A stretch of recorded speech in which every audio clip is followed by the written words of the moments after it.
Assalamualaikum warahmatullahi wabarakatuh. Selamat berjumpa kembali dengan saya Fajar Hidayatullah.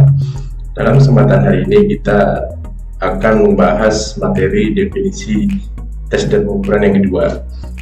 Pada pertemuan sebelumnya kita sudah membahas gambaran mata kuliah serta beberapa definisi tes dan pengukuran. Jadi di sini saya akan menambahkan beberapa definisi tes dan pengukuran juga, serta menjelaskan gambaran tambahan tentang instrumen tes dan pengukuran serta apa saja yang penting di dalamnya. Untuk yang pertama, nanti kita akan membahas beberapa pemahaman dari tes dan pengukuran, definisinya dari tes apa, definisi dari pengukuran apa, serta ketika digabungkan definisi dari tes dan pengukuran itu sendiri menjadi apa. Yang pertama kita akan bahas definisi dari tes itu sendiri. Lalu nanti yang kedua kita akan bahas definisi pengukurannya serta definisi tes dan pengukuran ketika digabung pemahamannya.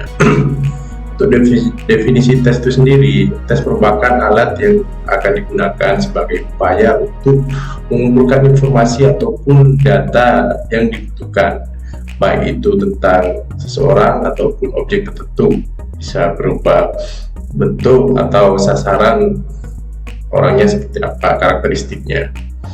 Sedangkan untuk definisi pengukuran merupakan sebuah proses dalam rangka memperoleh besaran secara kuantitatif dari objek-objek tertentu. Tentunya hal ini objek yang sudah ditetapkan sebagai tujuan dari pengukuran itu tersebut. Pengukuran itu nantinya akan menggunakan alat ukur yang valid dan reliable, tentunya sesuai hasil uji validitas dan reliabilitasnya. Ketika digabungkan kedua pemahaman ini, baik dari definisi tes dan pengukuran, dapat disimpulkan tes dan pengukuran itu sendiri merupakan kumpulan dari informasi yang didapat atas apa saja yang sudah diukur, serta pelaksanaan tes dan pengukuran ini akan menghasilkan data atau angka pengukuran, sehingga harapannya angka hasil pengukuran tersebut dapat dimanfaatkan untuk menyimpulkan sebuah objek ataupun subjek tertentu, tentunya setelah melalui proses pengolahan data serta analisis data nantinya. Dalam bahasan selanjutnya kita akan membahas fungsi dari tes dan pengukuran itu sendiri. Jadi ada 4 hal yang akan saya jelaskan tentang fungsi dari tes dan pengukuran tersebut. Yang pertama adalah tes dan pengukuran dapat digunakan sebagai alat untuk melaksanakan evaluasi. Dalam hal ini tentunya maksudnya tes dan pengukuran dapat difungsikan sebagai alat untuk mengetahui apakah ada peningkatan atau penurunan dari proses yang telah berlangsung sebelumnya, baik itu dalam olahraga prestasi, saat latihan, ataupun dalam pembelajaran pendidikan jasmani di sekolah. Tentunya ini subjeknya, kalau yang dari olahraga prestasi adalah atlet, yang olahraga pendidikan atau pendidikan jasmani adalah siswa yang mengikuti proses pembelajaran. Untuk mengetahui adanya perkembangan tersebut sangat diperlukan sebagai bahan menentukan strategi apa yang akan dilakukan selanjutnya untuk meningkatkan hasil yang telah dicapai pada tahapan tersebut. Lalu yang kedua, fungsi dari tes dan pengukuran itu sendiri adalah sebagai bahan perbaikan mengajar ataupun melatih. Maksudnya dengan adanya pengukuran dan penilaian nantinya akan menunjukkan posisi dari mereka yang sedang dites. Nantinya hasil tersebut, skornya, nilainya, hingga kategori yang dicapai dari subjek tersebut dapat memberikan dorongan terhadap diri siswa atau atlet tersebut dari dalam dirinya sendiri dapat meningkatkan prestasinya. Namun hal ini juga bisa menjadi salah satu alat perbaikan bagi program latihan yang disusun ataupun strategi pembelajaran yang digunakan apakah sudah tepat atau tidak. Jadi naik atau tidaknya prestasi atlet, naik atau tidaknya prestasi siswa juga dapat diukur melalui hasil tes dan pengukuran itu sendiri. Lalu yang ketiga,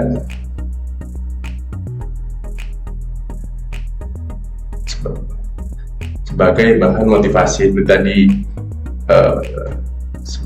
juga dijelaskan bahwa tes dan pengukuran juga sebagai bagian untuk perbaikan dalam pembelajaran ataupun latihan, dapat memotivasi diri sendiri. Yang ketiga ini juga ditegaskan bahwa fungsi dari tes dan pengukuran adalah sebagai motivasi. Motivasi juga dapat dilakukan secara intrinsik maupun ekstrinsik. Kalau yang intrinsik adalah yang timbul dari dalam dirinya sendiri, tadi yang dijelaskan. Lalu kalau ekstrinsik yang diberikan oleh pelatih ataupun guru.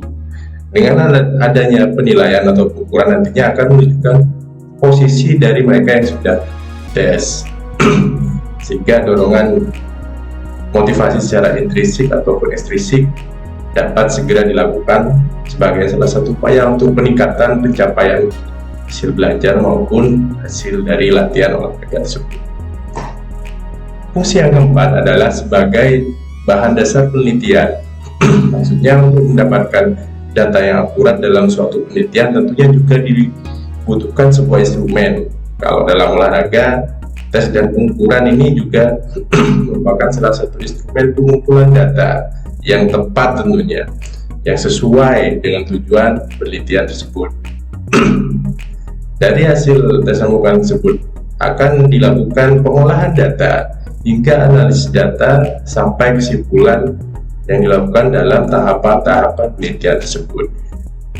Nah, tes dan pengukuran dalam olahraga prestasi serta tes dan pengukuran dalam olahraga pendidikan sebenarnya memiliki prinsip yang sama, namun dengan karakteristik yang berbeda satu sama lainnya. Berikutnya kita akan membahas persamaan dan perbedaan antara tes dan pengukuran dalam olahraga prestasi maupun tes dan pengukuran dalam olahraga pendidikan. Dalam kedua bidang tersebut, kalau tes dan pengukuran dalam bidang olahraga tentunya sudah jelas namanya adalah tes dan pengukuran olahraga prestasi. Sedangkan kalau dalam pembelajaran sering disebut sebagai tes penilaian hasil belajar gerak. Baik, kita akan bahas persamaannya antara lain adalah yang pertama, kedua tes dan pengukuran baik dalam olahraga prestasi maupun olahraga pendidikan sama-sama memiliki tujuan untuk mengukur, seperti yang saya sampaikan, prinsipnya sama. Lalu yang kedua adalah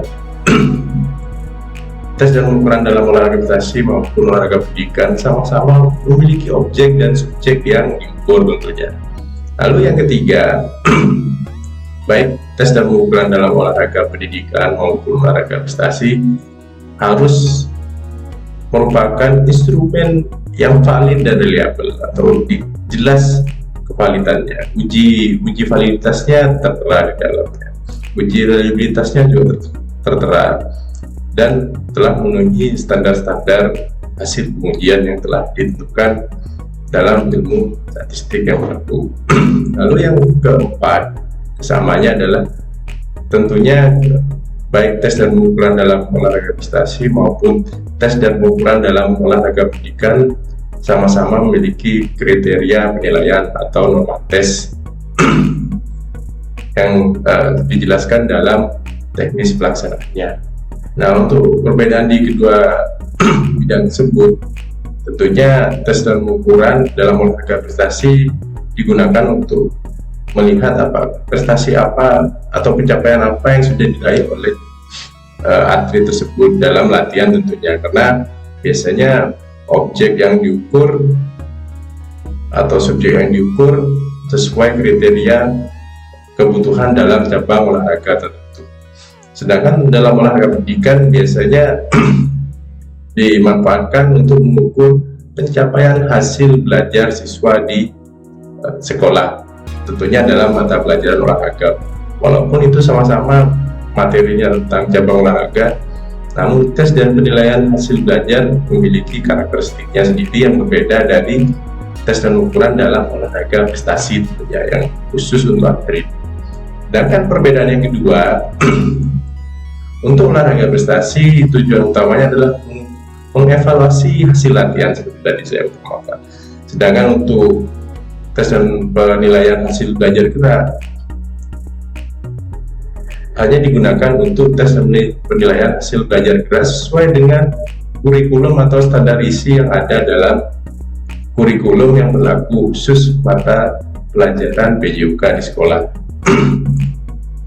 Lalu perbedaan yang ketiga adalah tes dan pengukuran dalam olahraga prestasi memiliki kriteria tes yang spesifik. Bahkan biasanya tinggi sekali kriterianya bila dibandingkan dengan tes dan penilaian hasil belajar gerak, walaupun dalam cabur yang sama. Misalkan tes dan pengukuran untuk cabang olahraga bola basket, satunya yang di sekolah tes dan penilaian hasil belajar gerak siswa.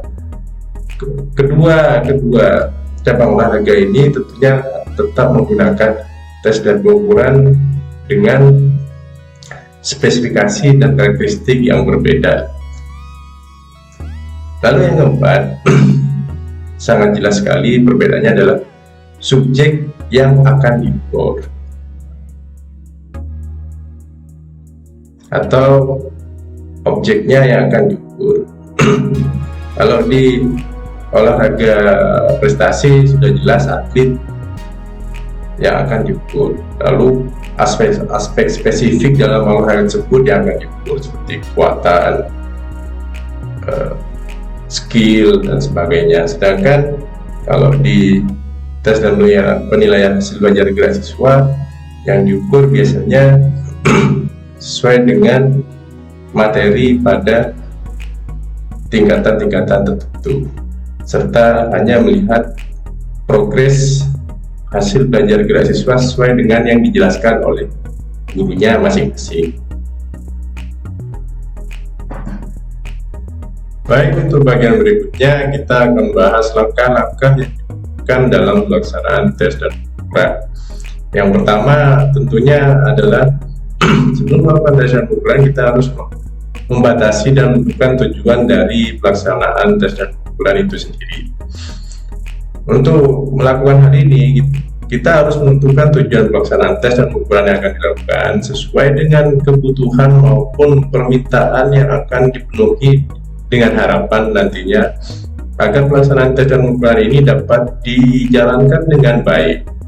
Penentuan tujuan pelaksanaan tes dan pengukuran ini juga akan dipengaruhi oleh bidang yang akan diukur, berupa olahraga prestasi maupun olahraga pendidikan seperti tadi yang sudah saya sampaikan sebelumnya. Lalu langkah yang kedua adalah memilih atau menyusun instrumen tes yang valid dan reliable.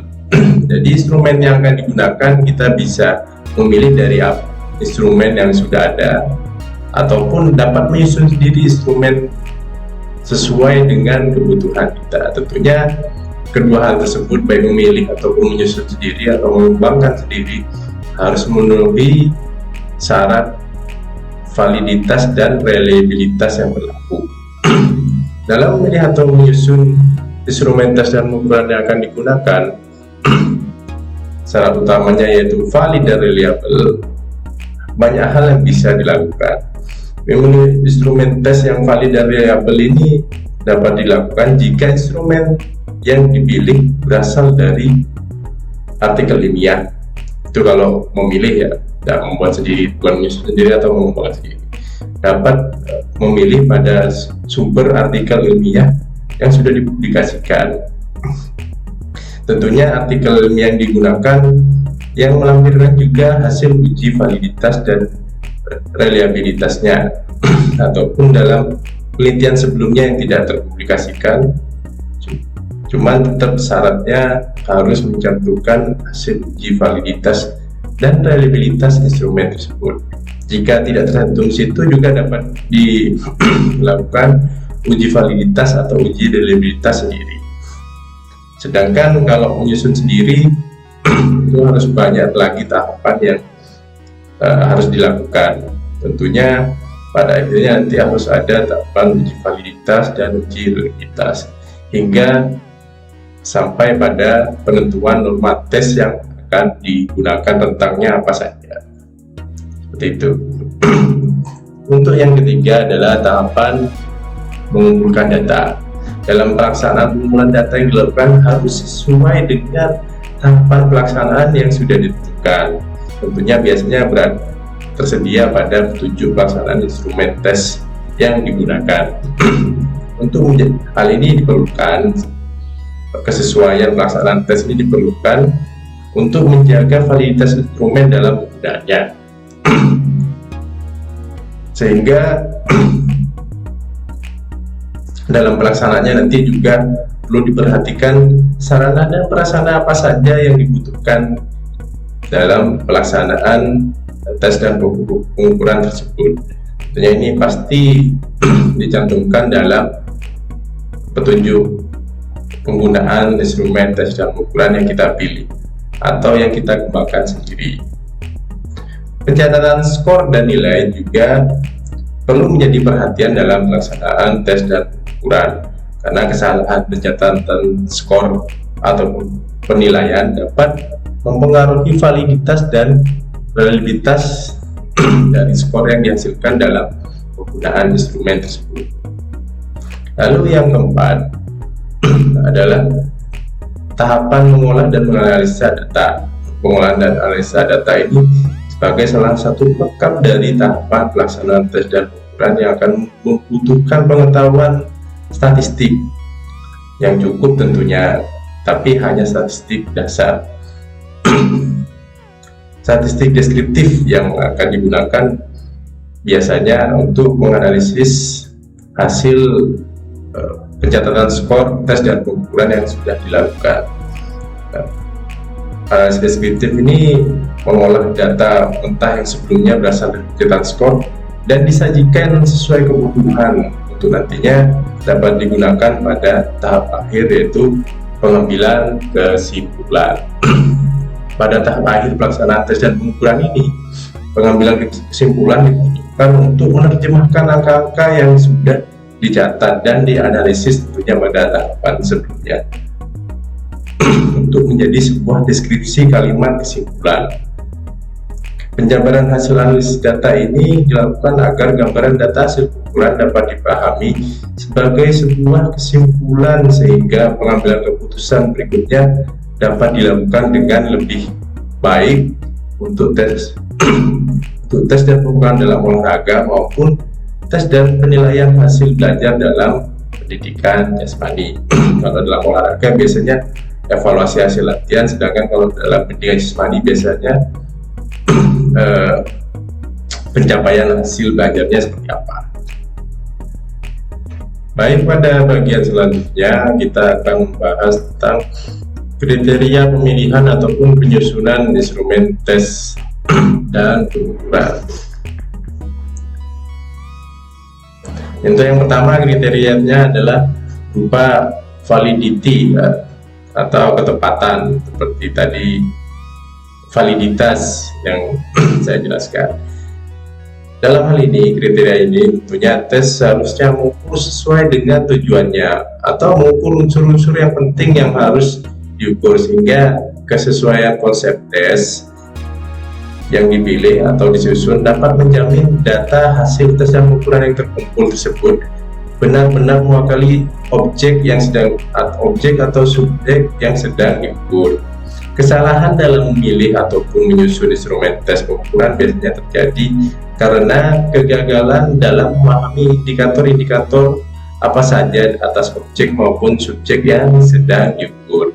Jadi ini penting, indikator-indikator yang mewakili objek ataupun subjek yang sedang diukurnya harus kita pahami dengan baik saat memilih atau menyusun instrumen tes dan pengukuran, baik itu dalam olahraga prestasi maupun dalam pendidikan jasmani atau pembelajaran di sekolah. Berbagai uji validitas dapat digunakan. Tentunya setelah dilakukan uji validitas, hasil uji validitas tersebut harus dicantumkan sebagai pelengkap penjelasan instrumen tes tersebut, serta menjadi salah satu pendukung dalam kriteria validitas saat melakukan pemilihan atau penyusunan instrumen tes tersebut. Untuk kriteria yang kedua yaitu reliability atau reliabilitas artinya. Kalau bahasa Indonesianya bisa reliabilitas, bisa ketetapan. Kalau tadi validity atau validitas atau ketepatan, jangan sampai tertukar ya. Ketepatan dan ketetapan. Hasil pengukuran suatu tes harus mendapatkan hasil yang sama atau seragam antara tes yang pertama dan ketika tes tersebut diulang, ataupun tes pada orang yang pertama hingga sampai orang yang terakhir, subjek yang terakhir. Hal ini tentunya penting di mana subjek atau objek yang sedang diukur harus dapat menggambarkan data dengan karakteristik yang sama, sehingga saat dianalisis satu sama lainnya, hal ini dapat terjaga keajegannya. Jadi saya ulangi, keajegannya dapat terjaga dan terjamin dengan baik. Berbagai jenis uji reliabilitas sesuai kebutuhan dapat digunakan untuk memenuhi kriteria ini. Tentunya setelah uji reliabilitas tersebut dilakukan, harus ditampilkan sebagai pelengkap penjelasan instrumen tes yang sudah dipilih ataupun dikembangkan, sehingga hal tersebut menjadi salah satu pendukung dalam memenuhi kriteria reliability atau reliabilitas. Dan untuk kriteria yang ketiga adalah tentang objectivity atau objektivitas. Di sini dapat diartikan lebih dari satu kali perlakuan atau lebih dari satu tester atau subjek yang diukur, mereka tetap memperoleh perlakuan yang sama satu sama lainnya. Dia harus objektif. Tes yang digunakan harus benar-benar objektif untuk dilakukan kepada setiap subjek yang ikut serta dalam pengukuran. Jadi pada intinya pengukuran atau tes dan pengukuran tersebut bila dilakukan oleh dua atau lebih tester harus mendapatkan perlakuan yang sama satu sama lainnya. Jadi jangan sampai perlakuannya menjadi subjektif, harus tetap objektif sesuai panduan instrumen tes atau tahapan-tahapannya harus dijelaskan dengan baik dalam petunjuk pelaksanaan instrumen tes yang dipilih atau dikembangkan tersebut. Kriteria yang keempat adalah utility atau harus sesuai kebutuhan yang akan diukur. Pemilihan atau penyusunan instrumen tes dan pengukuran tentunya harus sesuai kebutuhan pengukuran untuk olahraga prestasi ataupun untuk olahraga pendidikan, yang tentunya kebutuhan pengukuran ini akan berbeda indikatornya satu sama lainnya. Mana pada olahraga prestasi yang diukur adalah target pencapaian latihannya, sedangkan pada olahraga pendidikan yang diukur adalah hasil belajarnya yang sudah dicapai sesuai dengan materi yang disampaikan oleh gurunya. Target pencapaian yang berbeda tentunya nanti akan membedakan instrumen tes yang dipilih atau dikembangkan. Lalu yang kelima, kriterianya adalah detail atau terperinci. Dalam kriteria terperinci ini, pemilihan atau penyusunan instrumen tes dan pengukuran dapat diartikan bahwa instrumen yang dipilih ataupun digunakan ataupun dikembangkan harus benar-benar memenuhi kaidah ilmiah secara terperinci dengan baik. Tersedianya informasi lengkap tahapan pelaksanaan tes dan pengukuran yang sistematis dan terstruktur dalam penjelasannya tentu akan dianggap memenuhi kriteria ini. Jadi benar-benar tersusun dengan rapi pelaksanaannya apa saja, tahapannya, kebutuhan sarananya dan prasarananya apa saja, lalu pencatatan skornya seperti apa. Jadi benar-benar detail. Lalu yang keenam, kriterianya adalah ekonomikal atau ekonomis, sesuai dengan waktu dan biaya yang tersedia. Tentunya dalam pelaksanaan penelitian maupun pengukuran atau penilaian hasil belajar terkadang akan memiliki hambatan dalam keterbatasan waktu dan biaya. Pemilihan atau penyusunan instrumen tes dan pengukuran harus memperhatikan ketersediaan waktu dan biaya. Ini jika tidak diperhatikan akan timbul masalah-masalah tertentu di dalam pelaksanaannya. Ketersediaan waktu dan biaya yang terbatas akan membuat pemilihan atau penyusunan instrumen tes dan pengukuran menjadi lebih sederhana. Namun kesederhanaan pemilihan atau penyusunan instrumen tes ini tanpa mengurangi kriteria validitas dan reliabilitasnya yang merupakan hal wajib dalam kriteria pemilihan atau penyusunan instrumen tes tersebut. Lalu yang ketujuh adalah tentang norma tes atau kategori skor tes norm. Tersedianya norma tes ini dalam petunjuk pelaksanaan dan penggunaan instrumen tes dan pengukuran yang sudah dipilih ataupun yang telah dikembangkan juga menjadi salah satu kriteria penting yang akan menyempurnakan pemilihan atau penyusunan instrumen tes tersebut. Norma tes yang tersedia nantinya akan sangat membantu dalam tahapan mengelola dan menganalisis data yang telah dikumpulkan, sehingga selanjutnya untuk memasuki tahapan selanjutnya dalam penarikan kesimpulan, norma tes yang baik tentunya akan memenuhi kaidah penerapan ilmu statistik yang dibutuhkan. Jadi ada rumus-rumus tertentu dalam ilmu statistik yang dibutuhkan untuk menetapkan norma atau kategori skor tes yang diperoleh. Nanti di pertemuan berikutnya saya akan menjelaskan rumus-rumus apa saja yang dapat digunakan dalam menghitung norma tes tersebut. Baik, untuk berikutnya ini ada contoh, anggap aja ini soal cerita. Sukma telah mengikuti tes kebugaran jasmani berupa lari menempuh jarak 2,4 km dengan catatan waktu 11 menit 30 detik. Dinyatakan bahwa ia memiliki kategori kebugaran jasmani yang baik. Dari contoh di atas, kira-kira mana yang dinamakan instrumen tesnya? Jadi kita akan bahas. Lalu yang kedua yang dapat kita pertanyakan adalah mana yang menjadi pelaksanaan pengukurannya? Kalimat yang mewakili pelaksanaan pengukurannya ini yang mana? Lalu mana hasil pengukurannya? Pertanyaan yang keempat adalah mana bagian evaluasinya? Keempat hal ini ada dalam soal cerita di atas tersebut.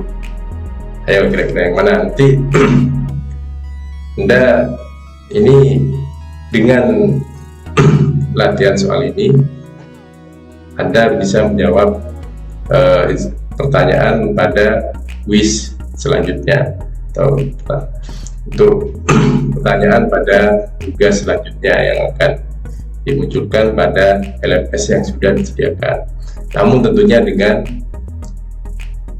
karakter soal yang berbeda. Oke, nah ini sudah saya beri tanda. Jika yang abu-abu ini adalah jenis tes dan pengukurannya. Instrumennya yang digunakan adalah tes kebugaran jasmani namanya. Lalu pengukuran yang mana? Nah ini yang ada warna kuningnya. Ini tahapan pelaksanaan pengukurannya. Dia harus lari menempuh jarak 2,4 km. Ini adalah tahapan pelaksanaan pengukurannya. Mana hasil pengukurannya atau catatan skornya? Ini waktu 11 menit 30 detik ini adalah hasil pengukurannya, pencatatan skornya. Jadi nanti akan masuk ke dalam norma tes yang sudah menjadi kategori yang telah ditentukan dalam instrumen tersebut. Setelah masuk ke situ, lalu bisa disimpulkan dia memiliki kategori keguguran jasmani yang baik. Nah, ini adalah bagian dari evaluasinya. Ya, yang warna hijau. Di keempat kalimat yang sudah saya tanda ini adalah mewakili pertanyaan-pertanyaan ini. Contohnya, contoh kejadiannya dalam soal cerita tersebut. Baik, saya rasa cukup sekian yang saya jelaskan sedikit tentang pengantar kedua dari definisi tes dan pengukuran pada pertemuan kedua mata kuliah tes dan pengukuran pendidikan jasmani dan olahraga. Jadi sekian saya sampaikan, terima kasih atas perhatiannya. Semoga kita dapat berjumpa lagi pada setiap kesempatan berikutnya. Akhir kata, wabillahi taufiq wal hidayah. Assalamualaikum warahmatullahi wabarakatuh.